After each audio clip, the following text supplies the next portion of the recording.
হলো ইনফিনিক্স এই ফোনে 5000 mAh ব্যাটারি দিয়েছে এবং যেখানে 33 ওয়াটের ফাস্ট চার্জিং সুবিধাও রয়েছে।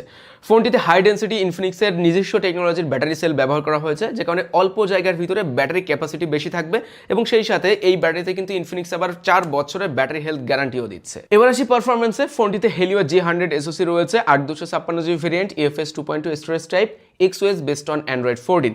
তবে কত বছর আপডেট পাবো বা কয়টা আপডেট আসবে সেই সম্পর্কে ইনফরমেশন কিন্তু ক্লিয়ার করা নাই। এই একটা জায়গায় ব্র্যান্ড ভ্যালুটা ক্রিয়েট হয় যে একটা স্মার্টফোন কেনার পরে ব্র্যান্ড আমাকে কত বছর সফটওয়্যার সাপোর্ট দিতে পারবে। সো এই কথাটা আমি গত ভিডিওতে বলেছি, এই ভিডিওতেও বলছি এবং পরবর্তী ভিডিওগুলো। ইনফিনিক্স এই ফোনে 5000 mAh ব্যাটারি দিয়েছে এবং যেখানে 33 ওয়াটের ফাস্ট চার্জিং সুবিধাও রয়েছে। ফোনটিতে হাই ডেন্সিটি ইনফিনিক্সের নিজস্ব টেকনোলজির ব্যাটারি সেল ব্যবহার করা হয়েছে, যে কারণে অল্প জায়গার ভিতরে ব্যাটারি ক্যাপাসিটি বেশি থাকবে এবং সেই সাথে এই ব্যাটারিতে কিন্তু ইনফিনিক্স আবার 4 বছরের ব্যাটারি হেলথ গ্যারান্টিও দিচ্ছে। এবার আসি পারফরমেন্সে। ফোনটিতে হেলিও G100 SoC রয়েছে, 8256GB variant, UFS 2.2 storage type, XOS based on